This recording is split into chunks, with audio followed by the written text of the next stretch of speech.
दोस्तों इस वीडियो में हम सेविंग अकाउंट से जुड़े ऐसे 5 सवाल देखेंगे जिन्हें आपने जानना बहुत ज़रूरी है। दोस्तों सेविंग अकाउंट में पैसा जमा करने और निकालने की अपनी एक लिमिट है, जिन्हें अगर आप फॉलो नहीं करते तो आपके पास इनकम टैक्स का नोटिस आ सकता है। इनकम टैक्स डिपार्टमेंट हमेशा आपके बैंक खातों पर नज़र रखता है। ऐसे में आपकी एक छोटी सी गलती आप पर बहुत भारी पड़ सकती है। इसलिए इस वीडियो को पूरा देखना, क्योंकि इस वीडियो में मैंने आपको सभी पॉइंट बारीकी से बताए हैं जिन पर आप लोग ध्यान नहीं देते और फिर बाद में आपको पछताना पड़ता है। इसलिए इस वीडियो को पूरा देखना। तो आइए अब हम एक एक करके अपने सभी सवालों को देखते हैं। पहला सवाल है कि एक फाइनेंशियल ईयर में यानी कि 1 अप्रैल से 31 मार्च तक हम बैंक में कितने पैसे जमा करें, या फिर पूरे एक साल में हम कितने पैसे बैंक से निकालें कि हमारे पास इनकम टैक्स का कोई नोटिस ना आए।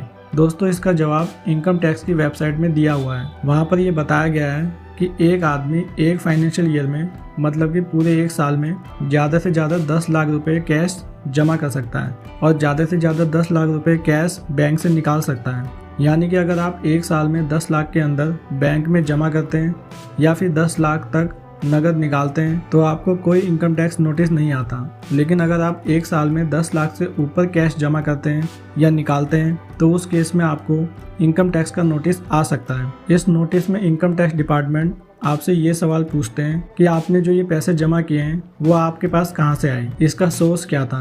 अगर आप अपने पैसे के लीगल सोर्स बताने में कामयाब हो जाते हैं तो आपको कोई प्रॉब्लम नहीं आती। बट अगर आप अपने पैसे के सोर्स को नहीं बता पाते हैं या जो आपने बताया है उससे इनकम टैक्स डिपार्टमेंट सेटिस्फाई नहीं है तो इस कंडीशन में आप पर इनकम टैक्स की तरफ से हैवी पेनल्टी लगाई जा सकती है। ऐसे में इनकम टैक्स डिपार्टमेंट उस आदमी पर 60% से लेकर 400% तक की पेनल्टी लगा सकता है। जैसे मान लो किसी आदमी ने एक साल में 12 लाख रुपए नगद बैंक में जमा किए और उसके पास ये नोटिस आ जाता है और अगर वह आदमी 12 लाख में से 3 लाख रुपए का सोर्स नहीं बता पाता तो ऐसे केस में इनकम टैक्स डिपार्टमेंट उस आदमी पर 400% तक का जुर्माना लगा सकता है। 400% यानी कि 4 गुना, यानी कि 3 लाख का 4 गुना तो 12 लाख हो जाएगा। तो ऐसे में उसके जो अपने लीगल पैसे होंगे जो उसने ईमानदारी से कमाया है वो भी उसी पेनल्टी के साथ सारा चला जाता है। इसलिए आप जितना भी पैसा बैंक में जमा करते हैं उसका प्रूफ अपने पास जरूर संभाल के रखना चाहिए और ये प्रूफ अपने पास कम से कम 8 साल तक संभाल कर रखना होता है।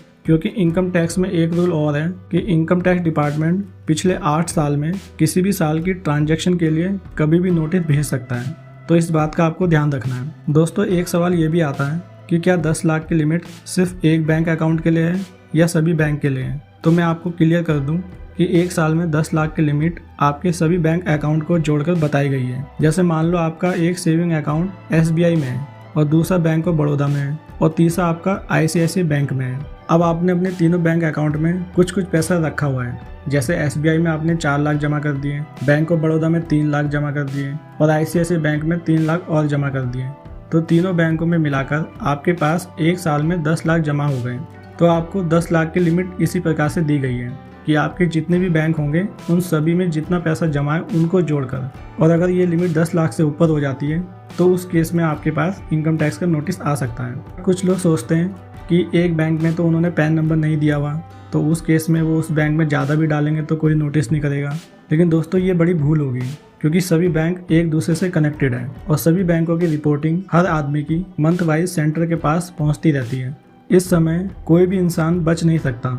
इससे बचने का सिर्फ एक तरीका यही है कि आपने जो पैसा जमा किया है उसका रिकॉर्ड आपके पास होना चाहिए, या फिर दूसरा सबसे बेस्ट तरीका है कि आप हर साल ITR भरें, जिससे कल को गलती से इनकम टैक्स का नोटिस भी आ जाए तो उसे बताने में सरलता हो। एक सवाल लोगों के मन में ये भी रहता है कि एक साल में हमें कितने लाख की FD करनी चाहिए ताकि इनकम टैक्स का नोटिस ना आए। तो दोस्तों इसका जवाब भी खुद इनकम टैक्स डिपार्टमेंट ने अपनी वेबसाइट में बताया है कि आप एक फाइनेंशियल ईयर में ज़्यादा से ज़्यादा 10 लाख की फिक्स डिपॉजिट करा सकते हैं। अगर आप 10 लाख से ज़्यादा की FD एक साल में करते हैं तो इनकम टैक्स आपको नोटिस भेज सकता है और नोटिस के जरिए इनकम टैक्स कुछ स्पेशल चीज़ नहीं करता, वो सिर्फ आपसे कुछ सवाल पूछता है कि जैसे ये पैसा आपके पास कहाँ से आया। FD में भी सेम केस है सेविंग अकाउंट की तरह, कि जैसे FD में भी आपको जो 10 लाख की लिमिट मिलती है वो सभी FD को जोड़कर दी गई है।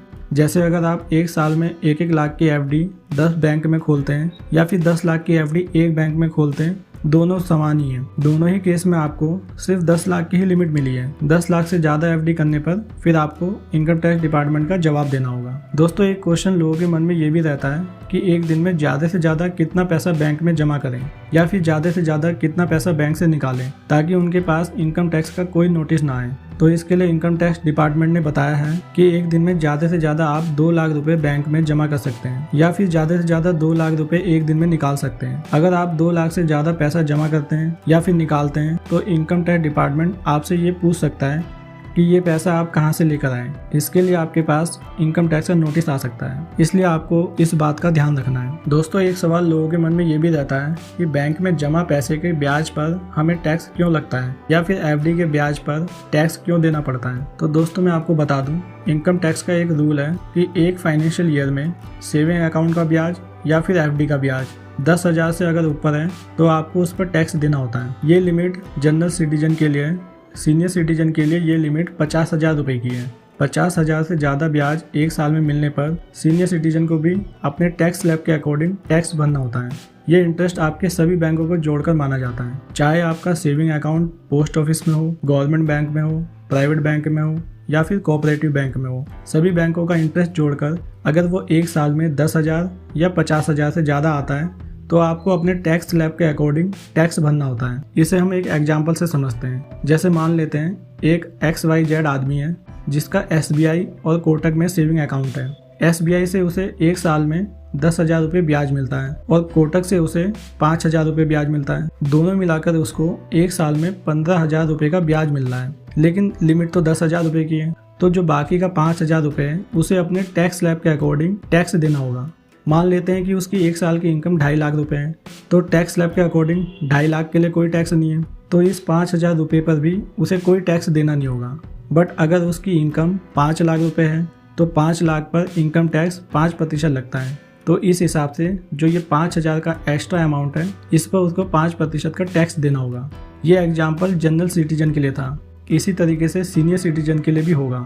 सीनियर सिटीजन में 50,000 की लिमिट है, तो 50,000 से जो ज़्यादा का अमाउंट होगा वो अपने इनकम टैक्स स्लैब के अकॉर्डिंग उसमें ये अमाउंट का टैक्स देना होगा। दोस्तों जनरल सिटीजन में 10,000 से ज़्यादा ब्याज मिलने पर ITR के साथ 80 TTA सेक्शन भरना होता है और सीनियर सिटीजन में 50,000 से ज़्यादा ब्याज मिलने पर एक फाइनेंशियल ईयर में ITR के साथ 80 TTB सेक्शन भरना होता है। ये दोनों सेक्शन जनरल सिटीजन और सीनियर सिटीजन के लिए बनाए गए हैं जिन्हें हम ITR के साथ भरते हैं। बट दोस्तों नॉर्मल सिटीजन के लिए एफडी में एक कंडीशन ये भी है कि अगर एक साल में आप 40,000 से ज़्यादा एफडी से ब्याज कमाते हैं तो बैंक आपके पूरे पैसे पर 10% का TDS भी काटता है। अगर आपने 50,000 ब्याज कमाए तो 5,000 आपका ब्याज TDS में कट जाता है, लेकिन ये TDS रिफंडेबल होता है और जब आप ITR भरते हैं तो उस समय आपको ये पैसा वापस मिल जाता है। और सेम कंडीशन सीनियर सिटीजन के लिए भी है। अगर एफडी में सीनियर सिटीजन को 50,000 से ज़्यादा का ब्याज मिल रहा है तो उस केस में आपके पूरे पैसे पर बैंक TDS काट देता है, लेकिन जब आप ITR भरेंगे तो उस समय ये जो TDS है ये वाला पैसा आपको रिफंड हो जाता है। दोस्तों आपको ये वीडियो कैसी लगी आप हमें कमेंट्स में ज़रूर बताएं। अगर आप पोस्ट ऑफिस FD के बारे में जानना चाहते हैं तो डिस्क्रिप्शन में वीडियो का लिंक दिया हुआ है, आप वहाँ जाकर देख सकते हैं। इस वीडियो में यहीं तक था, फिर मिलेंगे नई वीडियो के साथ। धन्यवाद।